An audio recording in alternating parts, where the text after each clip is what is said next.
साफ सुथरा रहना काफी प्रमोट किया जाता है, इतना कि इस पर आज के समय में एक पूरी इंडस्ट्री लिटरली थ्राइव कर रही है।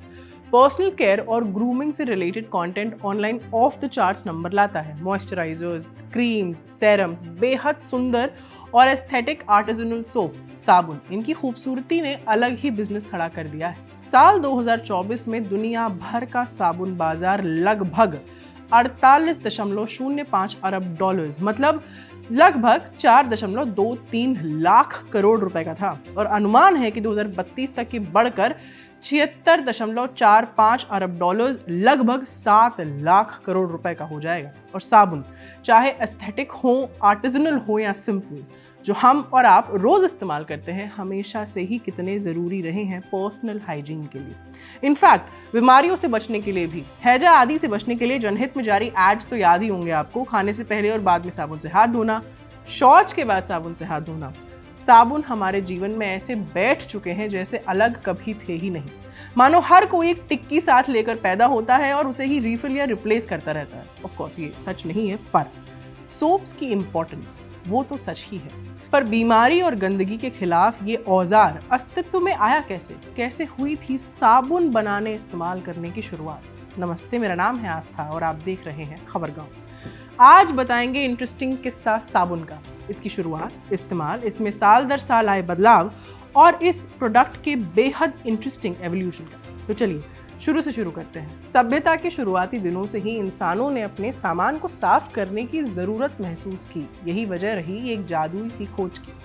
लोगों ने पाया कि फैट माने चर्बी, राख, पानी और हीट को मिलाने से ऐसा पदार्थ बनता है जो गंदगी और चिकनाई को साफ कर देता है। ये कॉम्बिनेशन इंसानों के लिए नहीं बल्कि कपड़ों, बर्तनों और ऊन को साफ करने के लिए इस्तेमाल किया जाता था इन द बिगिनिंग। इसका जिक्र मिलता है एक dermatology journal article history of soap Cosmoderma में, और इसके साथ साथ soaphistory.net और realmofhistory.com जैसी वेबसाइट्स पर भी। इसी मिश्रण के एनहांस्ड वर्जन को आगे चलकर साबुन के रूप में जाना गया। इस प्रोसेस के बारे में भी संक्षेप में जान लेते हैं। चर्बी, राख, पानी और हीट को मिलाने की इस प्रक्रिया को सैपोनिफिकेशन कहा जाता है, जिसमें चर्बी मतलब ट्राइग्लिसराइड्स किसी तेज क्षार माने एल्कलाई के साथ रिएक्ट करके साबुन, फैटी एसिड, सॉल्ट और ग्लिसरीन बनाती है। दी ओपन यूनिवर्सिटी और एनसाइक्लोपीडिया ब्रिटानिका के अनुसार ये रिएक्शन मानव इतिहास में उन शुरुआती खोजों में से थी जिसने सफाई और स्वच्छता की नींव रखी। हिस्टोरिकल रिकॉर्ड्स बताते हैं कि लगभग 2800 ईसा पूर्व बेबीलोनियंस ने सबसे पहले ऐसा मिश्रण तैयार किया जो साबुन जैसा था। वो जानवरों की चर्बी को राख से बने क्षार, जिसे लाए कहते थे, उसके साथ उबालते थे। इस फैक्ट का उल्लेख विनोप्रिया सकरवर्ती ने अपने 2022 के लेख हिस्ट्री ऑफ सोप में किया है। ये वही आर्टिकल है जिसका जिक्र हमने अभी थोड़ी देर पहले किया था। ब्रिटानिका के अनुसार बाद में रोमन्स ने साबुन बनाने की कला मेडिटेरेनियन लोगों से सीखी। दिलचस्प बात यह है कि सोप शब्द की जड़ शायद केल्टिक भाषा के शब्द सेपो से निकली है। हालांकि लिंग्विस्टिक एविडेंस माने भाषाई सबूत इससे असहमत हैं। आज की एटिमोलॉजिकल डिक्शनरीज कहती हैं कि लैटिन शब्द सेपो और जर्मैनिक शब्द सेप दोनों एक common Celtic Germanic base substrate से आए हैं, ना कि सिर्फ एक अलग केल्टिक शब्द सेपो से। भाषाई टेक्निकलिटीज से हटकर अब हम साबुन पर लौटते हैं। साबुन आमतौर पर त्वचा साफ करने के लिए इस्तेमाल किया जाता है, जिसकी केमिकल कॉम्पोजिशन फैटी एसिड और क्षार, जैसे पहले बताया था, एल्कलाई के मिश्रण से बनती है। साबुन का इतिहास हजारों साल पुराना है और इसकी शुरुआत प्राचीन बेबीलोन से मानी जाती है।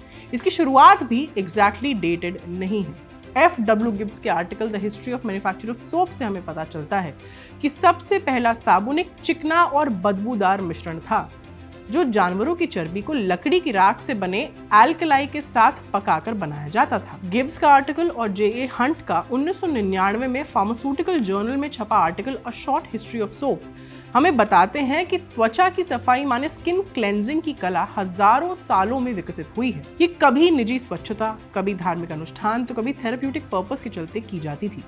सबसे पुराना और रेगुलर नहाने का रिवाज प्राचीन भारत में पाया गया है, जिसका जिक्र गृह सूत्रों में मिलता है।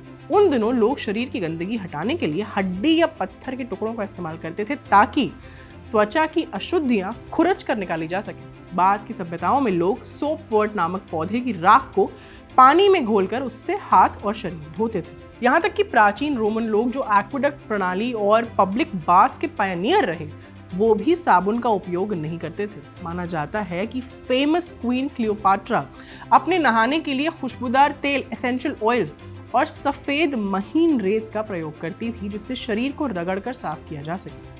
पर कहानी बता रहे हैं तो ठोस सबूतों की, रिटन एविडेंसेस की बात करना भी तो बेहद जरूरी हो जाता है। तो साबुन बनाने के सबसे पहले पुराने रिकॉर्ड्स में से एक है सुमेरियन क्ले टैबलेट्स, जो लगभग 2000 से 2500 ईसा पूर्व के समय की हैं। इन तख्तियों में बताया गया है कि लोग जानवरों की चर्बी और लकड़ी की राख को एक साथ उबालकर साबुन जैसी वस्तु बनाते थे, जिसका इस्तेमाल ऊन से चिकनाई हटाने और उसे रंगने से पहले साफ करने के लिए किया जाता था। इसके बाद 600 ईसा पूर्व तक आते आते फिनीशियन सभ्यता ने भी पेड़ों की राख और पशु की चर्बी से साबुन बनाना शुरू कर दिया था। ये सब दिखाता है कि साबुन का आविष्कार किसी एक सभ्यता का परिणाम नहीं था, बल्कि ये धीरे धीरे विकसित होती मानवीय समझ और प्रयोगों का नतीजा था।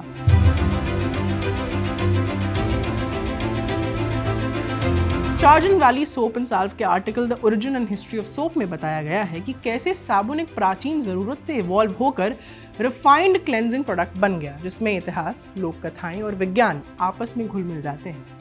हालांकि साबुन की सही उत्पत्ति अब भी पूरी तरह स्पष्ट नहीं है, लेकिन एक प्रसिद्ध रोमन कथा इसे माउंट सैपो नामक स्थान से जोड़ती है, जहां जानवरों की बलि दी जाती थी। कहानी यूं है कि जब बारिश उस पहाड़ी से जानवरों की चर्बी और लकड़ी की राख का मिश्रण बहाकर टाइबर नदी में ले आई, तो वहां कपड़े धोने वाली महिलाओं ने देखा कि उस हिस्से का पानी कपड़े ज्यादा साफ करता है। कहा जाता है कि इसी कथा से लैटिन शब्द सैपो की उत्पत्ति हुई, जिससे आगे चलकर सोप शब्द बना। लेकिन हिस्टोरिकल एविडेंस ये बताते हैं कि साबुन जैसे पदार्थ तो रोमन युग से बहुत पहले भी बनाए जा रहे थे। इसका कॉन्क्रीट प्रूफ नहीं कि साबुन या साबुन जैसा फॉर्मूला एग्जैक्टली कब सबसे पहले इस्तेमाल हुआ या बनाया गया। खबरगाहों पर बताई गई कई कहानियों की तरह साबुन का इतिहास भी मानव सभ्यता जितना ही पुराना है।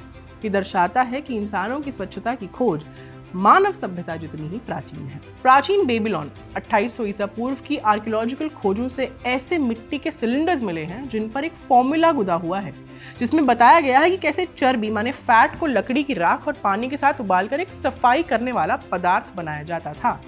यही वो मूल केमिकल प्रोसेस था जिसे हम आज साबुन बनाने की बेसिक केमिस्ट्री के रूप में जानते हैं। इसी तरह प्राचीन मिस्र, इजिप्ट में लोग नियमित रूप से नहाते थे। साथ ही वो लोग जानवरों और पौधों के तेलों को राख से बने क्षारीय लवणों मतलब अल्कलाइन सॉल्ट्स के साथ मिलाकर एक तरह का सफाई वाला पेस्ट तैयार करते थे। इसका जिक्र हमें मिलता है 1550 ईसा पूर्व के एबर्स पैपिरस में, जो कि एक एंशिएंट इजिप्शियन मेडिकल टेक्स्ट है। मिस्रवासी इस मिश्रण का उपयोग केवल स्नान माने बेदिंग के लिए ही नहीं, बल्कि त्वचा रोगों और घावों के इलाज में भी करते थे।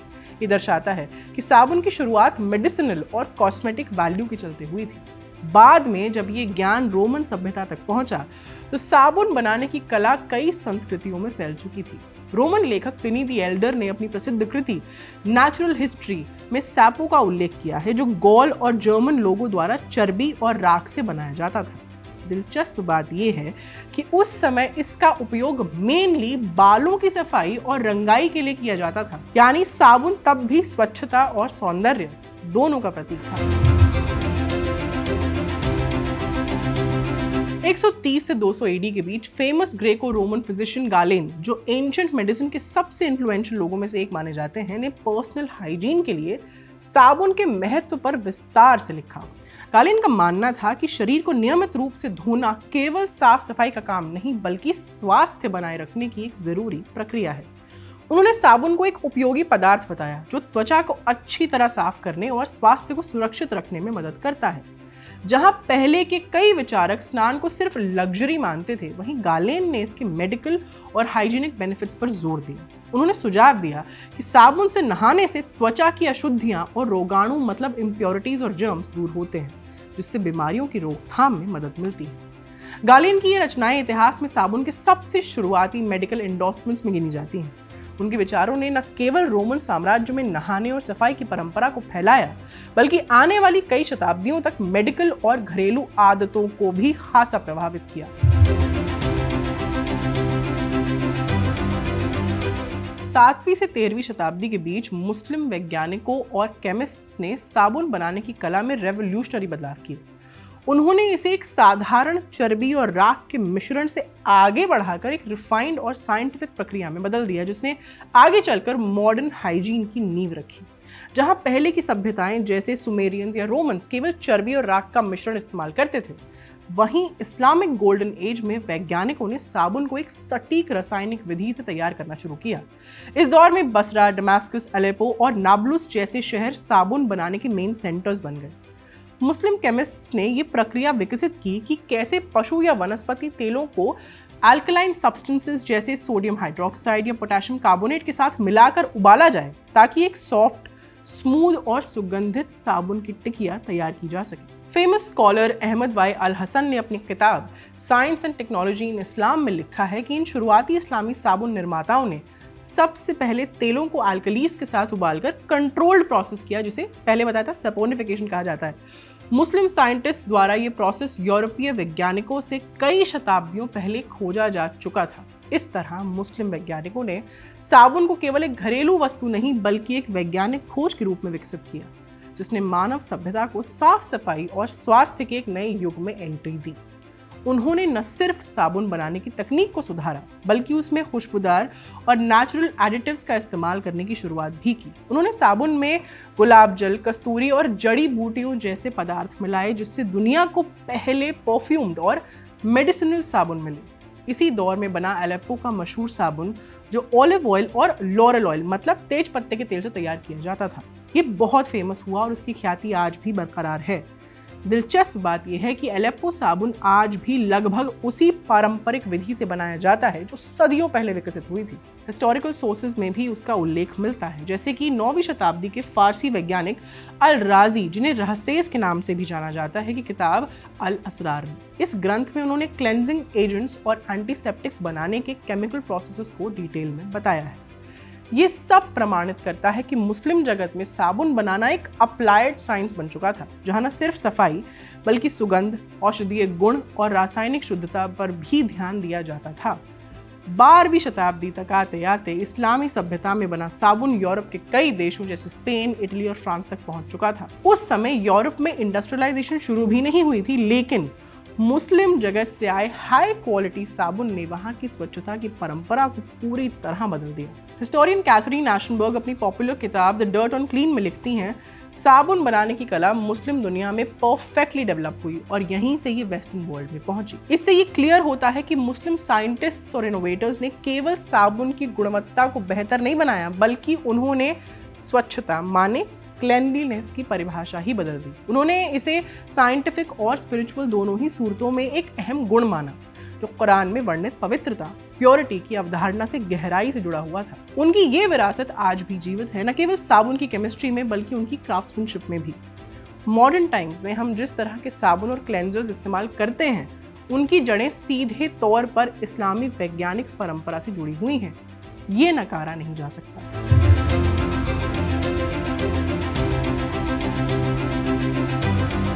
लगभग 700 एडी आते आते इटली, स्पेन और फ्रांस में साबुन बनाने की कला रिफाइंड रूप ले चुकी थी। ये वही दौर था जब यूरोप के असली सोप मेकिंग ट्रेडिशन की शुरुआत हुई। मेडिटेरेनियन रीजन्स लग्जरी साबुन उत्पादन के केंद्र बन गए, क्योंकि यहाँ ऑलिव ऑयल भारी मात्रा में अवेलेबल था और पौधों की राख से अल्कलाई प्राप्त किया जा सकता था। इन क्षेत्रों पर अरब केमिस्ट्स का भी गहरा प्रभाव था, जिन्होंने रोमन साम्राज्य के पतन के बाद भी प्राचीन साबुन तकनीकों को संरक्षित और बेहतर किया। उन्होंने इस कला को विज्ञान का रूप देकर साबुन को ज्यादा मुलायम, सुगंधित और त्वचा के लिए सेफ बनाया। इटली, खासकर वेनिस में साबुन बनाने वालों ने जैतून के तेल मतलब ऑलिव ऑयल को सोडा ऐश के साथ मिलाकर एक सॉफ्ट, हाई क्वालिटी साबुन बनाना सीखा, जो त्वचा के लिए कहीं अधिक कोमल था। वहीं स्पेन में कास्टाइल जैसे शहरों ने अपने सफेद शुद्ध कास्टाइल सोप के लिए प्रसिद्धि पाई, जिन्होंने पूरी तरह जैतून के तेल से बनाया जाता था। ये साबुन बाद में यूरोप का गोल्ड स्टैंडर्ड बन गया। उसी समय फ्रांस के मार्सेय शहर में भी अपनी अलग साबुन परंपरा विकसित हुई, जिसे दुनिया आज सवॉन दे मार्सेय के नाम से जानती है। ये साबुन अपनी साफ, प्राकृतिक खुशबू और क्रीमी टेक्सचर के लिए मशहूर हुआ। इस तरह अरब प्रभाव, मेडिटेरेनियन रिसोर्सेज और लोकल इनोवेशंस ने मिलकर यूरोप में साबुन को एक लग्जरी आर्ट और व्यावसायिक उद्योग दोनों रूप में एस्टैब्लिश किया। इतिहासकार कैथरीन एशनबर्ग अपनी किताब द डर्ट ऑन क्लीन में लिखती हैं कि इस दौर तक आते आते साबुन बनाना अब केवल घरेलू जरूरत नहीं रहा, बल्कि ये एक रिस्पेक्टेड क्राफ्ट गिल्ड प्रोफेशन बन चुका था। इन शुरुआती साबुन आर्टिसंस ने अपनी रेसिपीज को बहुत सावधानी से सीक्रेट रखा, क्योंकि यही उनका हुनर और पहचान थी। उनकी स्किल्स ने साबुन को सिर्फ एक सफाई के साधन से आगे बढ़ाकर संस्कृति, शालीनता और अर्बन सोफिस्टिकेशन का प्रतीक बना दिया, वो भी कई शताब्दियां पहले, जब तक इंडस्ट्रियल केमिस्ट्री ने इसे हर घर तक पहुंचने लायक सस्ता और आम नहीं बना दिया था। 1300 एडी तक ब्रिटेन में साबुन एक महंगी और टैक्स लग्जरी बन चुका था, जिसे केवल अमीर लोग ही खरीद सकते थे। उस समय फ्रांस और इटली से इंपोर्ट किए जाने वाले फाइन साबुन जैसे कास्टाइल और मार्सेय बेहद पॉपुलर थे। इन्हीं की बढ़ती मांग को देखकर ब्रिटिश क्राउन ने स्थानीय साबुन उत्पादन और बिक्री पर ऊंचे टैक्स लगा दिए। कैथरीन एशनबर्ग बताती हैं कि इस वजह से साबुन स्टेटस सिंबल बन गया था, जबकि आम लोग घर पर बनाए गए साधारण और खुरदरे साबुन जैसे मिश्रणों से ही काम चलाते थे। ब्रिटिश सोप मेकर्स एसोसिएशन के अनुसार ये टैक्स 1800 के दशक तक बने रहे। अंततः जब इंडस्ट्रियलाइजेशन और सोशल रिफॉर्म्स का दौर आया, तब जाकर साबुन सभी वर्गों के लिए अफोर्डेबल हो सका। इस बदलाव ने साबुन को एक लग्जरी वस्तु से रोजमर्रा की जरूरत में बदल दिया, और इसके साथ ही हाइजीन की धारणा भी पूरे समाज में फैल गई। सदियों तक साबुन बनाना एक छोटा सा घरेलू और लोकल क्राफ्ट बना रहा। लोग अपने आसपास मिलने वाली चीज़ों जैसे जानवरों की चर्बी, पौधों के तेल और राख का उपयोग करके हाथ से बने साधारण साबुन तैयार करते रहे। लेकिन असली बदलाव 18वीं सदी में आया, जब केमिस्ट्री और इंडस्ट्री का मेल हुआ। 1789 में फ्रेंच केमिस्ट निकोलस लुई लीब्लॉन्क ने एक नए मेथड को पेटेंट कराया, जिससे कॉमन सॉल्ट से सोडा ऐश बनाया जा सकता था, जो सोप का एक की इंग्रेडिएंट है। इस खोज ने अल्कलाई को, मतलब सोडा ऐश को, अफोर्डेबल और इजीली अवेलेबल बना दिया, जिससे साबुन का बड़े पैमाने पर प्रोडक्शन मुमकिन हो गया। जॉन कार्माइकल की किताब अ ट्रीटिस ऑन सोप मेकिंग और अलेक्जेंडर वॉट की the art of soap making जैसी बुक्स में डिटेल में बताया गया है कैसे साबुन बनाने की कला धीरे धीरे घरेलू काम से एक स्मॉल स्केल इंडस्ट्री में बदल गई। इन शुरुआती पुस्तकों में यह भी समझाया गया कि कैसे हार्ड और सॉफ्ट दोनों प्रकार के सोप्स बनाए जाते, और यही दौर था जब साबुन बनाने की प्रक्रिया साइंटिफिक रूप लेने लगी। 19वीं सदी तक आते आते साबुन एक साधारण घरेलू प्रोडक्ट से बदलकर एक ग्लोबल इंडस्ट्री बन चुका था। छोटे छोटे कारीगरों की जगह अब बड़ी फैक्ट्रीज ने ले ली थी, और बड़े पैमाने पर उत्पादन मतलब मास प्रोडक्शन के साथ ब्रांडेड साबुनों का जन्म हुआ। इस दौर के पायनियर्स में से एक थे विलियम लीवर, जिन्होंने लीवर ब्रदर्स कंपनी की स्थापना की, जो बाद में यूनिलीवर का हिस्सा बनी। 1880 के दशक में उन्होंने इंग्लैंड के वॉरिंगटन में एक केमिकल कारखाना किराए पर लिया और वहीं से लॉन्च किया अपना प्रसिद्ध सोप सनलाइट सोप। ये साबुन palm kernel oil, cotton seed oil और पशु चर्बी टैलो से बनाया जाता था। ये उस समय क्रांतिकारी बदलाव था, क्योंकि पहली बार लोग किसी ब्रांडेड नाम वाले साबुन को खरीद रहे थे, ना कि बगैर नाम के किसी साधारण साबुन की टिकिया। इंसाइक्लोपीडिया ब्रिटानिका के अनुसार इस युग में साबुन मॉडर्न सिविलाइजेशन का सिंबल बन गया था।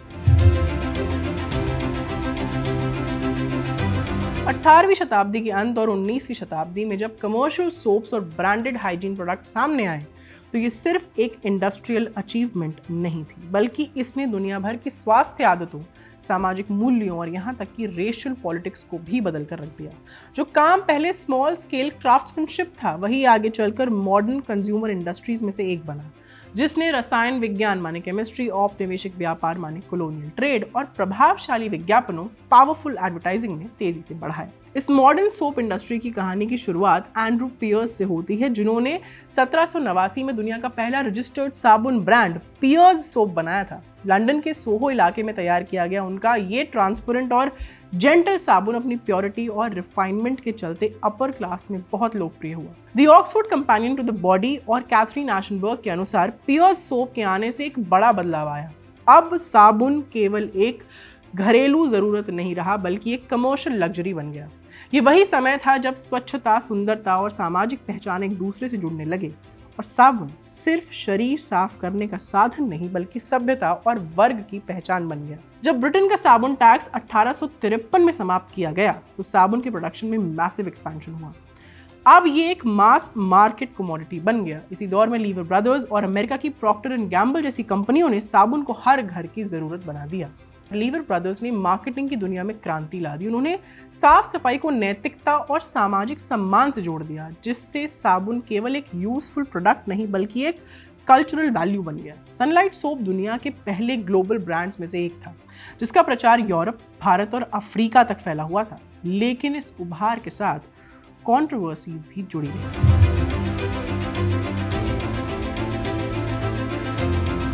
शुरुआती साबुन एड्स में रेशियल और इंपीरियल सोच झलकती थी, जिनमें साबुन को टूल ऑफ सिविलाइजेशन के रूप में दिखाया गया। उदाहरण के लिए 19वीं शताब्दी के अंत में पियर्स सोप के कुख्यात विज्ञापनों में एक सफेद बच्चा एक काले बच्चे को साबुन से धोता हुआ दिखाया गया और स्लोगन ऐसा था जो संकेत देता था कि साबुन रंग को साफ कर सकता है।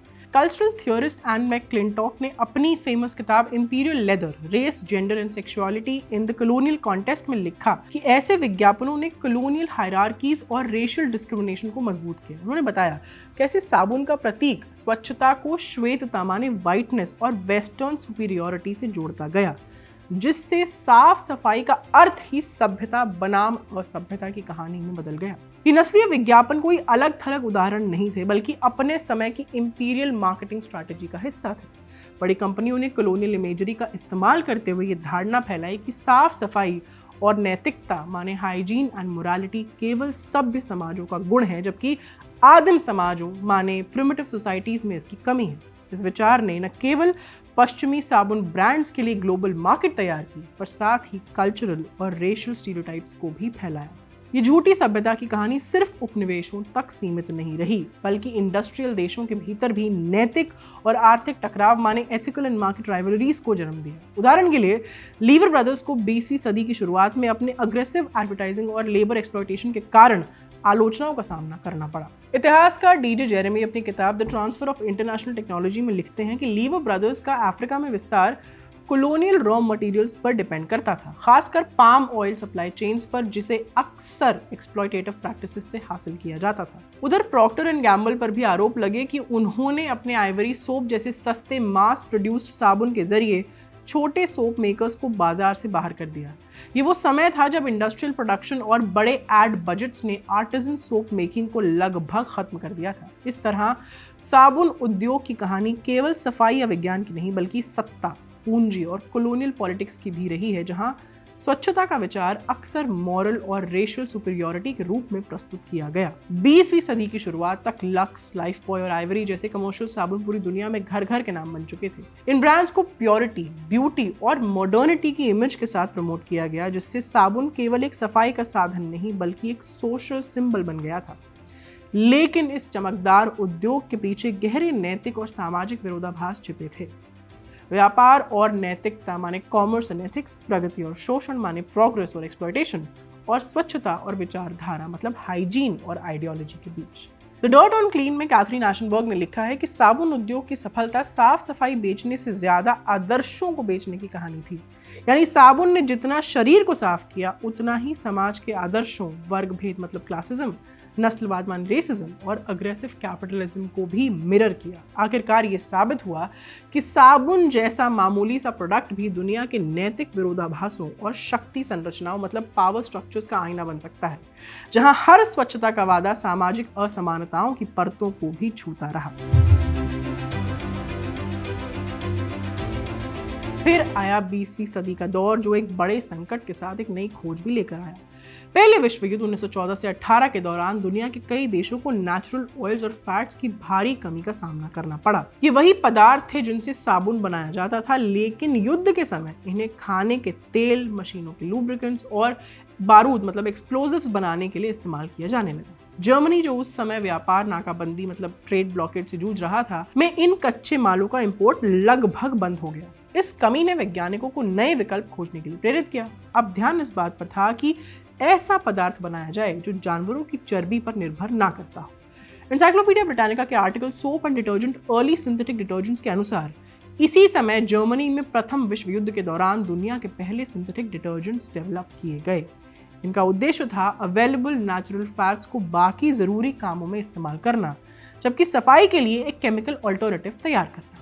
यहाँ दो बातें ध्यान देने वाली हैं। पहली ये कि दुनिया का पहला सिंथेटिक डिटर्जेंट कंपाउंड पहले विश्व युद्ध के दौरान 1916 में जर्मनी में विकसित किया गया था। इसे शुरू में लैब्स और इंडस्ट्रियल क्लीनर के लिए बनाया गया था। दूसरा ये कि पहला कमर्शियली मार्केटेड घरेलू डिटर्जेंट 1933 में अमेरिका में प्रॉक्टर एंड गैम्बल कंपनी ने ड्रेफ्ट नाम से लॉन्च किया। ये बाजार में आने वाला पहला ऐसा उत्पाद प्रोडक्ट था जिसे खास तौर पर कपड़ों की जेंटल क्लीनिंग और घरेलू उपयोग के लिए डिजाइन किया गया था। इस तरह युद्ध की जरूरतों से जन्मी ये खोज आगे चलकर मॉडर्न डिटर्जेंट इंडस्ट्री की नींव बन गई। ये शुरुआती सिंथेटिक प्रोडक्ट्स केमिस्ट्री में एक बड़ा रेवोल्यूशनरी बदलाव थे। पहले जहां साबुन बनाने में चर्बी या तेल का इस्तेमाल होता था, वहीं अब साइंटिस्ट्स ने ऐसे क्लीनिंग एजेंट्स बनाए जिन्हें सर्फैक्टेंट्स कहा गया, यानी ऐसे पदार्थ जो सतह पर सक्रिय होते हैं, मतलब सरफेस एक्टिव रहते हैं और गंदगी को हटाने में मदद करते हैं। ये सर्फैक्टेंट्स हाइड्रोकार्बन्स, कोल टार के डेरिवेटिव्स और सल्फ्यूनिक एसिड से बनाए जाते थे। इनमें से एक शुरुआती उदाहरण था निकल, जो short chain alkaline naphthalene sulphonate compound था और इसे जर्मनी में बनाया गया था। इन नए डिटर्जेंट्स की खासियत ये थी कि ये हार्ड वाटर में भी अच्छे से काम करते थे और झाग का अवशेष, जिसको हम स्कम कहते हैं, वो नहीं बनाते थे, जो पारंपरिक साबुन की सबसे बड़ी कमी थी। 2017 के article synthetic detergents 100 Years of history में बताया गया है कि ये साइंटिस्ट खोजें वास्तव में युद्धकाल के कच्चे माल की कमी के डायरेक्ट रिस्पॉन्स के रूप में आई। ये दिखाती हैं कि कैसे संकट अक्सर इनोवेशन को जन्म देता है।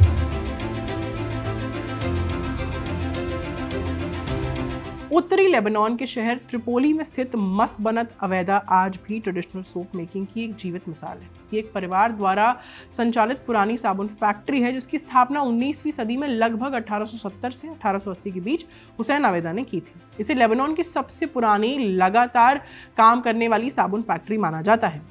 मसबनत अवैदा की खासियत सिर्फ उसकी उम्र या ट्रेडिशन में नहीं, बल्कि उसकी प्योरिटी और स्केल ऑफ प्रोडक्शन में भी है। ये कारखाना उन दिनों त्रिपोली की दर्जनों फैक्ट्रीज में से एक था जो ऑलिव ऑयल बेस्ड सोप में माहिर थी।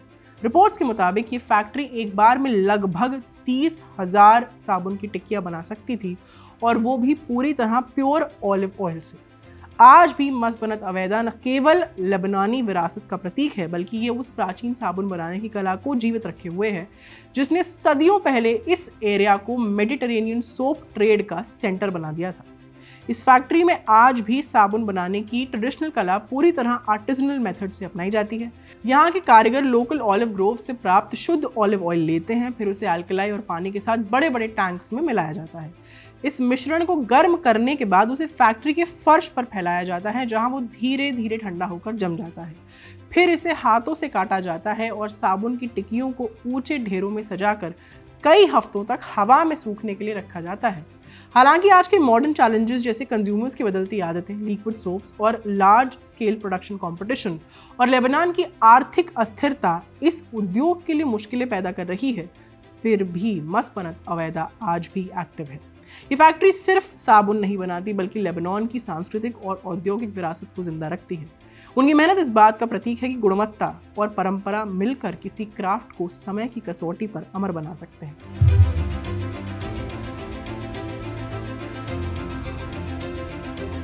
नाबुल्सी साबुन दुनिया के सबसे पुराने ऑलिव ऑयल बेस्ड सोप्स में से एक है। इसका ओरिजिन पैलेस्टीन मतलब फिलिस्तीन के नाब्लुस शहर में हुआ, जहां ये पारंपरिक रूप से हजारों वर्षों से बनाया जा रहा है। इसे प्योर वर्जिन ऑलिव ऑयल, पानी और लाई से तैयार किया जाता है और ये अपनी प्योरिटी और जेंटल क्लेंजिंग प्रॉपर्टीज के लिए फेमस है। 14वीं सदी तक नाब्लुस एक सोप मेकिंग हब बन चुका था, जहां से डिस्टिंक्ट स्क्वायर शेप्ड और स्टैम्प्ड शेप सोप बार्स पूरे मिडिल ईस्ट में एक्सपोर्ट की जाती थी। अल जजीरा और यूनेस्को की रिपोर्ट्स के अनुसार नाब्लुस के पारंपरिक कारखाने जैसे कि तुकान फैमिली एस्टैब्लिशमेंट, जिसकी स्थापना 1872 में हुई थी, आज भी सदियों पुराने तरीकों को फॉलो करते हैं। वहां अब भी ऑलिव ऑयल बड़े टैंक्स में उबालना, फिर उसे पत्थर के फर्श पर फैलाना, हाथ से काटना और अंत में ऊंचे ढेरों में सुखाना, ये सब पारंपरिक विधियां उसी तरह जारी हैं। नाब्लुसी साबुन न केवल फिलिस्तीनी हस्तकला और संस्कृति का प्रतीक है, बल्कि ये उस प्राचीन मिडिल ईस्टर्न हाइजीन ट्रेडिशन का लिविंग एविडेंस भी है जिसने आज की मॉडर्न सोप मेकिंग को जन्म दिया। हालांकि युद्ध, कब्जे और नाकेबंदी में नाब्लुस के साबुन उद्योग का बड़ा हिस्सा तबाह कर दिया, फिर भी कुछ छोटी वर्कशॉप्स आज भी एक्टिव हैं जो कठिन परिस्थितियों में भी इस प्राचीन कला को जिंदा रखे हुए हैं। इन साबुन कारखानों का जारी रहना केवल व्यवसाय का प्रतीक नहीं है, बल्कि ये फिलिस्तीनी धैर्य, पहचान और विरासत का प्रतीक भी बन चुका है। नाबलूसी साबुन बनाना आज भी वहाँ के लोगों के लिए cultural tradition of resistance and pride माना जाता है। 2024 में यूनेस्को ने नाबलूस की इस पारंपरिक साबुन बनाने की विधि को intangible cultural heritage of humanity के रूप में मान्यता दी। ये सम्मान इस बात का प्रूफ है कि नाबलूसी साबुन सिर्फ एक उत्पाद नहीं बल्कि सदियों पुरानी संस्कृति, इतिहास और दृढ़ता की जीवंत मिसाल है, जो आज भी स्ट्रगल के बीच अपनी खुशबू और पहचान बनाए हुए है। समय के साथ साबुन बनाने की प्रक्रिया में बहुत बदलाव आए हैं। इसमें अलग अलग इंग्रेडिएंट्स और खुशबू बनाई जाने लगी ताकि ये सुंदर और स्किन पर लगाने लायक बने। आज के दौर में जो साबुन या स्किन क्लेंजर हम इस्तेमाल करते हैं वो पहले के साबुन से कहीं ज़्यादा कॉम्प्लेक्स है। इनमें सिर्फ सफाई करने वाले सर्फैक्टेंट्स ही नहीं बल्कि त्वचा को मुलायम और पोषित रखने वाले एजेंट्स भी शामिल होते हैं। साबुन की कहानी सिर्फ हाइजीन और क्लीनिंग की नहीं बल्कि बिजनेस, पैशन, साइंस, मार्केटिंग, समय के साथ साथ बदलावों के साथ तालमेल बैठाने और इनोवेशन की मास्टर क्लास भी है। आज का एपिसोड यहीं तक। कैमरा के पीछे हमारे साथी आनंद, मेरा नाम है आस्था। देखते रहिए खबरगांव। शुक्रिया।